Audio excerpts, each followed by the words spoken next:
Hello students, welcome to Med Dental Aside YouTube channel. So in this video we will discuss part 3 of dentine pulp complex और इस part के अंदर हमने types of dentin को cover करना है.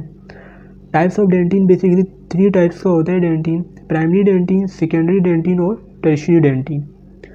सो इसको स्टार्ट करते हैं. प्राइमरी डेंटिन का दूसरा नाम याद रखना कि सर्कमपल्पल डेंटिन भी होता है और जो टर्शियरी डेंटिन है उसको हम रिएक्टिव या रेपरेटिव डेंटिन भी कहते हैं. सही है. तो इस हेडिंग को स्टार्ट करते हैं. सबसे पहले प्राइमरी डेंटिन को कवर करेंगे और ऊपर मैंने एक डायग्राम छोड़ी थी विच इज़ फिगर 8.1. वो मैंने फर्स्ट और सेकंड पार्ट में कवर नहीं कराई थी, वो इस पार्ट के अंदर मैं कवर करवाऊंगा. तो स्टार्ट करते हैं. ये बोल रहे हैं प्राइमरी डेंटिन में most of the tooth is form by primary dentin. ये बात आपको पता होनी चाहिए कि मोस्ट ऑफ द टूथ जो हमारे पास फॉर्म होता है उसमें कौन से टाइप्स ऑफ डेंटिन होता है, तो वो प्राइमरी डेंटिन होती है which outline the pulp chamber and refer to as the circumpulpal dentin. तो मैंने बात की थी कि प्राइमरी डेंटिन का दूसरा नाम सर्कमपल्पल डेंटिन भी होता है क्योंकि पल्प चैम्बर को आउटलाइन कर रहा होता है. The outer layer near enamel और cementum differ from the rest of the primary dentin in the way it is mineralize and in the structural interrelation between the collagenous and non collagenous matrix component. This outer layer is called mental dentine. The term, however, generally is used to refer the outer layer in a coronal dentine. तो basically बात कर रहे हैं कि जो outer layer है dentin की, primary dentin की जो सबसे आउटर लेयर होती है जो इनेमल और सीमेंटम की तरफ होती है, उसमें डिफरेंस आता है क्योंकि वो आउटर लेयर है. उसमें हमारे पास मिनरलाइजेशन का भी थोड़ा सा डिफरेंस आता है और स्ट्रक्चर भी थोड़ा सा डिफरेंस आता है. जो आउटर लेयर होती है प्राइमरी डेंटिन की, उसका दूसरा नाम होता है मेंटल डेंटिन. इसको आपस में कंफ्यूज नहीं करना. प्राइमरी डेंटिन का दूसरा नाम सर्कमपल्पल डेंटिन होता है जो बेसिकली आउटलाइन कर रहा होता है हमारे पूरे चैम्बर को पल्प के. तो ये इस वजह से इसको हम प्राइमरी डेंटिन कहते हैं. और वो डेंटिन, प्राइमरी डेंटिन का वो पार्ट जो सबसे आउटर होता है उसे हम मेंटल डेंटिन कहते हैं. अगर फिगर 8.1 के ऊपर आओ तो मैं दिखाता हूँ कि इन्होंने ये एक टूथ दिया हुआ है और इसकी डेंटिन की टाइप्स बताई हुई है. कि अगर आप सबसे ऊपर देखो, ये जो इनेमल है ये ब्राउन कलर में क्या है, सबसे आउटर लेयर ये डेंटिन की विच इज़ मेंटल डेंटिन. अब मेंटल डेंटिन की जो कौन सा डेंटिन होगा, ये हमारे पास प्राइमरी डेंटिन होगा. तो ये आपको प्राइमरी डेंटिन दिखाया हुआ है. और इन्होंने बात की थी कि बल्क ऑफ द टूथ कौन सा डेंटिन बनाते हैं, तो आप देखो सबसे ज़्यादा डेंटिन कौन सा बना रहा है, प्राइमरी डेंटिन बना रहा है. उसके बाद नीचे सेकेंडरी डेंटिन आएगा और टर्शियरी डेंटिन कैसे आता है वो मैं बताऊंगा. और प्री डेंटिन आपको पता है कि वो डेंटिन जो अनमिनरलाइज मैट्रिक्स होता है जो हमारे पास पल्प से आ रहा होता है और यहाँ से इसकी ओडोंटोब्लास्टिक प्रोसेस आ रहे हैं और ऐसे डेंटिन बनता जा रहा है. तो ये थोड़ा सा कंफ्यूजिंग है कि आपको इसके जो टर्मिनोलॉजी और टर्म्स हैं उनको पता होना चाहिए. इसको वीडियो को बार बार देखोगे तो चीज़ें समझ में आती जाएंगी. इसके बाद हम स्टार्ट करते हैं सेकेंडरी डेंटिन को. सेकेंडरी डेंटिन बेसिकली उसकी फॉर्मेशन स्टार्ट होती है आफ्टर द रूट. जब रूट की फॉर्मेशन होना शुरू हो जाती है तो सेकेंडरी डेंटिन हमारे पास, जब रूट की फॉर्मेशन हमारे पास कंप्लीट हो जाती है तब हमारे पास सेकेंडरी डेंटिन की फॉर्मेशन शुरू होती है. अच्छा, एक और चीज़ ये है कि अभी तो मैं ये प्राइमरी, सेकेंडरी और टर्शियरी डेंटिन का बता रहा हूँ. इस वीडियो के आखिर में मैंने एक बेसिकली डिफरेंस के साथ जो है इन तीनों को आपस में उनका कंपैरिजन रखा हुआ है. तो वीडियो के लास्ट में वो वाली स्लाइड भी देखना ना भूलना और उसका स्क्रीनशॉट भी ले लेना तो अच्छा हो जाएगा. ठीक है. तो नाउ सेकेंडरी डेंटिन के ऊपर आते हैं. Secondary dentin develop after root formation has been completed and represent the continuity but much slower deposition of dentin by odontoblast.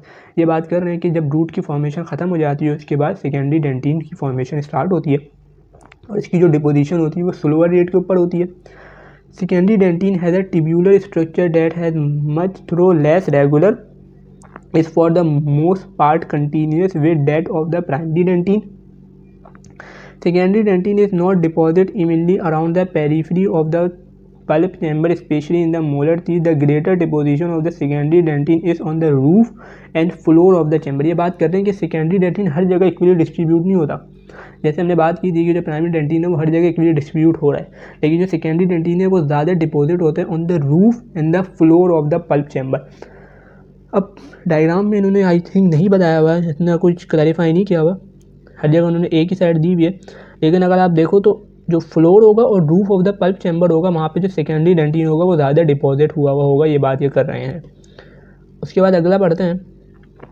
तो इससे हमारे पास बेसिकली क्या होता है, एसिमेट्रिकल रिडक्शन हो जाती है साइज और शेप की, और इससे आगे जाके हमारे पास जो पल्प रिसेशन होती है वो हमारे पास पल्प स्पेस के अंदर स्पेस आ रही है, पल्प में कहीं पर ज़्यादा हो रहा है कहीं पर कम हो रहा है, तो इससे हमारे पास पल्प रिसेशन शुरू हो जाती है।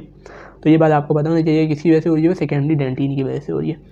लास्ट में हमारे पास जो डेंटिन है विच इज़ टर्शियरी डेंटिन। तो टर्शियरी डेंटिन का मैंने दूसरा नाम बताया था कि इसको हम रिपरेटिव डेंटिन भी कहते हैं या रिएक्टिव डेंटिन भी कहते हैं। क्यों? क्योंकि ये कैसे आता है, जब आपको कोई स्टिम्युलाई की वजह से कोई स्टिम्युलाई आया, आपको एट्रीजन हो गई, या आपको कोई डेंटल कैरीज हो गई, या आपका कोई रेस्टोरेटिव प्रोसीजर हुआ, उसके बाद जो डेंटिन निकलेगा तो वहाँ पर क्या होगा, वो टर्शियरी डेंटिन आएगा उस जगह पे। तो बेसिकली होता ही है, अनलाइक प्राइमरी और secondary dentin that form along the entire dentine border, tertiary dentine is produced only by those cells directly affected by the stimuli। tertiary dentine सिर्फ वहाँ पर आएगा जहाँ पे स्टिम्युलस है। द क्वालिटी, और एक और चीज़ ये है कि the quality and quantity of tertiary dentin produce a related to the cellular response, कि जितना आपके पास बेसिकली जितना बड़ा स्टिमुलस है उतना बड़ा रिस्पॉन्स आएगा, उतने ज़्यादा टर्शियरी डेंटिन डिपॉजिट होगा, और जितना कम स्टिमुलस है उतना कम टर्शियरी डेंटिन डिपॉजिट होगा। We depend on the intensity and the duration of stimulus. तो ये बात करते हैं the cells forming tertiary dentin line its surface on embedded include the dentin. The latter case is refer to as the osteodentin. Tertiary dentin is sub classified as reactionary dentin deposit by pre existing odontoblast और reparative dentin form by newly differentiated odontoblast like cell. तो एक चीज़ उन्होंने ये बताई है कि जो tertiary dentin है इसको दो तरीक़ों से क्लासीफाई किया था, या तो रिएक्टिव थे, रिएक्टिव कब होंगे, या बेसिकली जो रिएक्शनरी कब होंगे, जब हमारे पास जो प्री एग्जिस्टिंग ओडोंटोब्लास्ट है उससे बनेगा, और रेपरेटिव कब होगा, जब हमारे पास newly differentiated odontoblast like cell आएंगे। तो ये तीन चीज़ें आपको, तीन टाइप्स आपको पता होनी चाहिए। बाकी जो इसमें डायग्राम्स दी हुई है तो वो ऐसा जितनी हाई यील्ड नहीं है, इफेक्टिव नहीं है, तो वो तो मैं कवर नहीं कराऊंगा। जो फर्स्ट डायग्राम थी वो मैंने आपको कवर करा, जिस पर एक और दफ़ा लेके चलता हूँ। तो ये डायग्राम है, अगर आप ये देखो सबसे ऊपर आपको मेंटल डेंटिन, उसके नीचे क्या होगा, प्राइमरी डेंटिन। ये डायग्राम आपकी OSP के अंदर आती है। सबसे ऊपर मेंटल डेंटिन है, उसके नीचे प्राइमरी डेंटिन है, प्राइमरी डेंटिन के नीचे आपके पास सेकेंडरी डेंटिन होगा। ये बात यहाँ पे ख़त्म हो गई। अगर अब इस टूथ को कोई टेयर हुआ है, इस टूथ पे कोई स्टिमुलस आया हो, उसने इसकी एट्रीजन करा दिया, इसको डेंटल कैरीज हो गई, जिससे डेंटिन इसका ख़त्म हो गया, तो यहाँ पे आएगा टर्शियरी डेंटिन। अब देखो तो ये पूरा सही था, यहाँ पे आया हमारे पास, यहाँ पे तीन जगह पर, यहाँ पे क्या हुआ, टर्शियरी डेंटिन डिपॉजिट होना शुरू हो गया। तो ब्लैक में जो आपको नजर आ रहा है ये हमारे पास क्या है, टर्शियरी डेंटिन है जो डिपॉजिट हो रहा है। ठीक है, तो ये या तो ये रिएक्टिव होगा या तो रिएक्शनरी होगा, तो ये मैंने बात बता दी। अच्छा, उसके बाद आखिर के अंदर मैंने बोला था कि मैं तीनों का साथ कंपैरिजन करूँगा, वो आराम से समझ में आ जाएगा। तो वो कंपैरिजन अगर तुमने याद कर लिए तो ये तुम्हें टाइप्स ऑफ डेंटिन आराम से याद हो जाएंगी। तो वो मैं दिखाता हूँ और उसको स्क्रीनशॉट ले लेना और उसको याद। सो ये चार्ट है, ये चार्ट आपको पता होना चाहिए। सबसे फर्स्ट पे प्राइमरी डेंटिन, फिर सेकेंडरी डेंटिन और फिर टर्शियरी डेंटिन।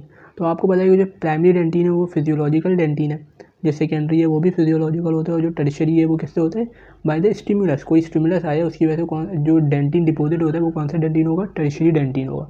जो प्राइमरी डेंटिन को जो सेल्स फॉर्म करते हैं वो ओडोंटोब्लास्ट होते हैं, जो टर्शियरी डेंटिन को फॉर्म करते हैं वो भी ओडोंटोब्लास्ट होते हैं, लेकिन जो सेकेंडरी डेंटिन को करते हैं वो भी ओडोंटोब्लास्ट होते हैं, लेकिन जो टर्शियरी डेंटिन को करते हैं वो कौन से होते हैं, वो दो होते हैं। अगर वो रेपरेटिव हो रहा है, अगर वो क्या हो रहा है, रेपरेटिव हो रहा है, तो हमारे पास कौन से सेल होंगे, ओडोंटोब्लास्ट लाइक सेल्स होंगे। और अगर हमारे पास रिएक्शनरी हो रहा है तो हमारे पास कौन से होंगे, ओडोंटोब्लास्ट होंगे। फिर प्राइमरी डेंटिन कब तक फॉर्म होता है, टिल रूट कंप्लीशन। जब तक हमारे पास रूट कंप्लीट हो जाती है उसके बाद प्राइमरी डेंटिन फॉर्म होता है। रूट फॉर्मेशन के बाद जो डेंटिन होता है वो कौन सा होता है, सेकेंडरी डेंटिन होता है। और वो डेंटिन जो किसी स्टिमुलस के बाद आता है वो हमारे पास कौन सा होता है, टर्शियरी डेंटिन होता है। प्राइमरी डेंटिन का दूसरा नाम सर्कमपल्पल डेंटिन भी होता है। सेकेंडरी डेंटिन का कोई दूसरा नाम नहीं, और टर्शियरी डेंटिन को हम रिएक्शनरी डेंटिन या फिर रेपरेटिव डेंटिन भी कहते हैं। जो कौन सा डेंटिन होगा, जो कौन से सेल्स होंगे जो रिएक्शनरी डेंटिन से आएंगे, आंसर देना मुझे इसका। कौन से सेल्स होंगे जो रिएक्शनरी डेंटिन से आएंगे, तो हमारे पास प्री एग्जिस्टिंग ओडोंटोब्लास्ट होंगे। और कौन से सेल्स होंगे जो रेपरेटिव डेंटिन से, वो हमारे पास क्या होंगे, ओडोंटोब्लास्ट लाइक सेल्स होंगे। तो ये हमारे पास OSP के अंदर आते हैं। वाइवा में टीचर का बहुत इंपॉर्टेंट पसंदीदा क्वेश्चन है, वो यही पूछते रहते हैं कि रिएक्शनरी डेंटिन के सेल्स ओडोंटोब्लास्ट होते हैं, ओडोंटोब्लास्ट लाइक सेल्स होते हैं। रेपरेटिव डेंटिन के ओडोंटोब्लास्ट होते हैं, ओडोंटोब्लास्ट लाइक सेल्स होते हैं। अब बच्चे कहते हैं दोनों सेम ही है, लेकिन क्या कह सकते हैं। उसके बाद हमने बात करनी है जो इनका टिब्यूलर स्ट्रक्चर होता है, प्राइमरी डेंटिन का वो स्ट्रेट होता है, सेकेंडरी डेंटिन का लेस रेगुलर होता है, और जो टर्शियरी डेंटिन है उनका उनमें कोई ऐसे ट्रिब्यूट्स नहीं होते और बहुत ही लेस रेगुलर होते हैं, लीस्ट होते हैं बिल्कुल। और उसके बाद हम प्राइमरी डेंटिन की बात करें तो इक्वली डिपॉजिट होता है हर जगह पे, जबकि जो सेकेंडरी डेंटिन है वो कहाँ पे सबसे ज़्यादा होता है, तो रूफ के ऊपर होता है और floor of the pulp chamber के ऊपर। और जो टर्शियरी डेंटिन है वो वहाँ पे क्या नाम है बेसिकली डिपॉजिट होता है जहाँ पे आपका स्टिम्युलस है, जहाँ पे कोई मसला है, तो वहीं पे हमारे पास टर्शियरी डेंटिन डिपॉजिट होगा। तो ये 6 पॉइंट्स हैं, ये 6 पॉइंट्स आपको याद होने चाहिए, पक्के याद कर लो ये 6 पॉइंट जो मैंने भी शुरू में तीनों टाइप बताई थी बुक से। तो समझो यहाँ पे उसको बिल्कुल ब्रीफ से दिया हुआ है। तो अगर आप ये वाइवा में टीचर को ये सुना देते हो और आपकी अक्रोस्फी के ना सवाल आ जाते हो, कोई दिक्कत आ जाती है, तो आपको मोस्ट प्रोबेबली पूरे नंबर ही वो देंगे। तो इसका स्क्रीनशॉट ले लो और इसको याद कर लेना। बाकी टाइप्स ऑफ डेंटिन यहाँ पे ख़त्म हो गया। नेक्स्ट पार्ट में हम इंशाल्लाह इसकी डेंटिनोजेनेसिस कवर करेंगे। डेंटिनोजेनेसिस बहुत इंपॉर्टेंट है, डेंटिनोजेनेसिस कवर करेंगे। तो बाकी वीडियो अच्छी लगी तो चैनल को लाइक करें, सब्सक्राइब करें, अपने दोस्तों के साथ शेयर करें और अल्लाह हाफ़िज़।